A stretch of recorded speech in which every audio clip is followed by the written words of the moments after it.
ఆయన చూపు పరిశుద్ధమైనది, ఆపాదమస్తకము కూడా ఆయన పరిశుద్ధుడిగా జీవించాడు. ఆయన రక్తం పరిశుద్ధమైన రక్తం. ఆయన శిక్షను, ఆ యొక్క శ్రమలను అనుభవించకపోతే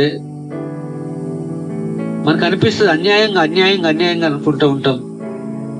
కానీ ఆయన త్యాగం చేయకపోతే మనకు రక్షణ దొరికేది కాదు, మనకు వెలుగు వచ్చేది కాదు.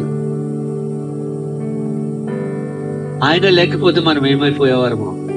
మనందరి పాపాల కొరకు ఆయన తన ప్రాణాన్ని అర్పించారు. ఆయన క్రియలు పరిశుద్ధమైనవి, ఆయన మాటలు పరిశుద్ధమైనవి, ఆయన చూపు పరిశుద్ధమైనది, ఆపాదమస్తకము కూడా ఆయన పరిశుద్ధుడిగా జీవించాడు. ఆయన రక్తం పరిశుద్ధమైన రక్తం. ఆయన శిక్షను, ఆ యొక్క శ్రమలను అనుభవించకపోతే మనకు అనిపిస్తుంది అన్యాయంగా అన్యాయంగా అన్యాయంగా అనుకుంటూ ఉంటాం. కానీ ఆయన త్యాగం చేయకపోతే మనకు రక్షణ దొరికేది కాదు, మనకు వెలుగు వచ్చేది కాదు.